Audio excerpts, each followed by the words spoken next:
My name is Kelly McGill. I was diagnosed with stage 2 invasive ductal carcinoma May 2019, and about a month later we found out it had spread to my liver and my ovaries. So I was moved to stage 4, and it was now classified as metastatic breast cancer. And while I was getting my treatment at East Jefferson, I was I was approached by some of the nurses in the infusion center that had told me about this program called Unite, where it was all types of cancer survivors, and it was a great place to connect with other cancer survivors. And they had a runway program and the scar art, just all kinds of different things that they do.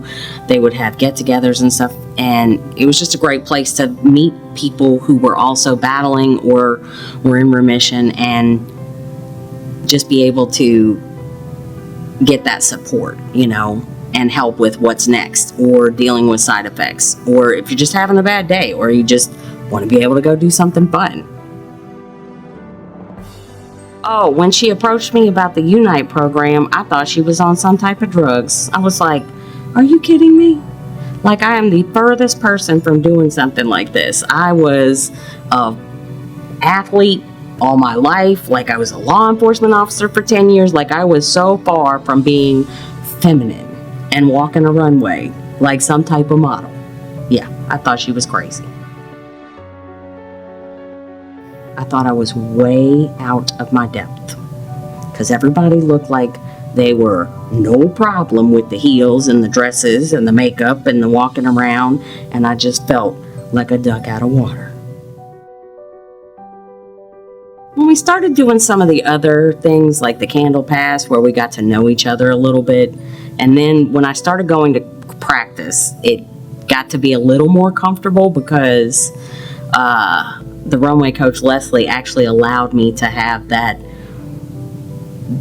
joking and the banter. So it helped me to be able to relax and try and ease into something that was not in my wheelhouse.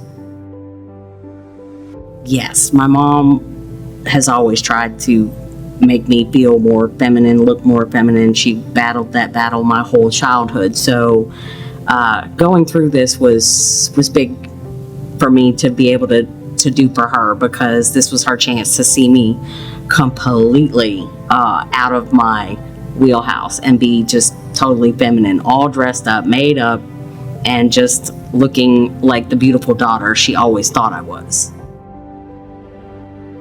It was, because it's not something I normally do or see myself. And then, of course, going through treatment with my hair falling out, my eyelashes, my eyebrows falling out, and just having the side effects, I didn't feel beautiful at all. And it's been a struggle going back, with weight gain and the way my hair's come back in, with the funky growing out stages. It's been really, really hard.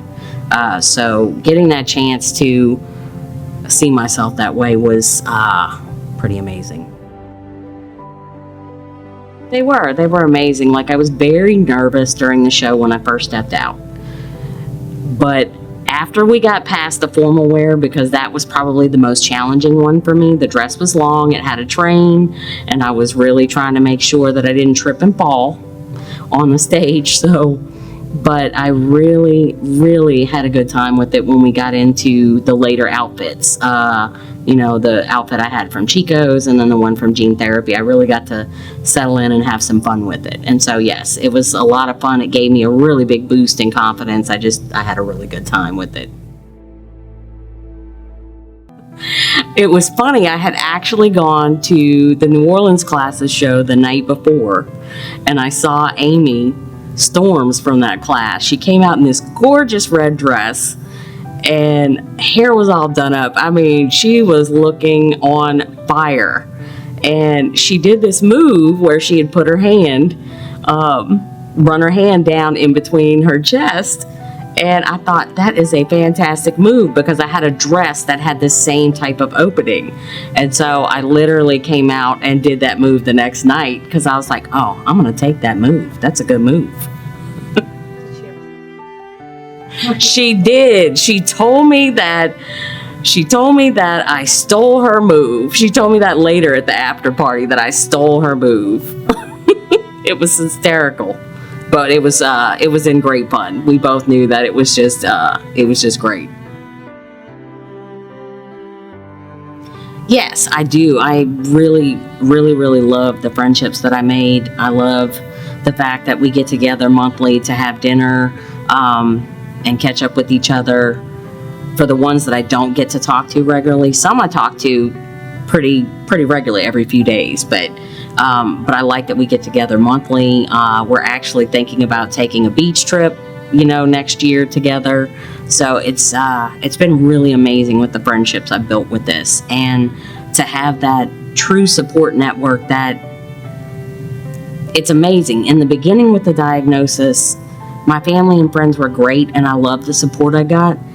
It's not the same as sitting in a room with a group of women who literally know exactly what you've gone through with side effects, with treatment, and we all have the grace and the mercy to give each other when we're having bad days. Because not everybody in your family or your friend circle that doesn't know what you're going through understands. Sometimes they think that your bad days are personal to them, and they're not. And it's nice to be able to have that support network. But I will tell you, the story crafting program that is within this organization was probably the biggest help for me in that year.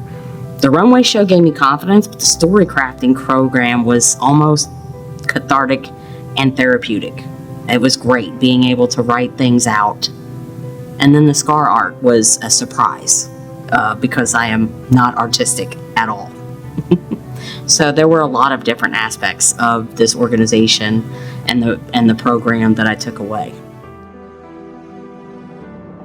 If somebody were to come to me and say they wanted that support, but again, they feel like it's out of their realm, I would be like, you are looking at a tomboy who was an athlete and a police officer. If I can do this, so can you. And there are so many rewards that come from taking the risk and stepping out on faith that this is a good decision to go ahead and trust that you can do this, because the benefits of what I got from the organization were so worth the risk.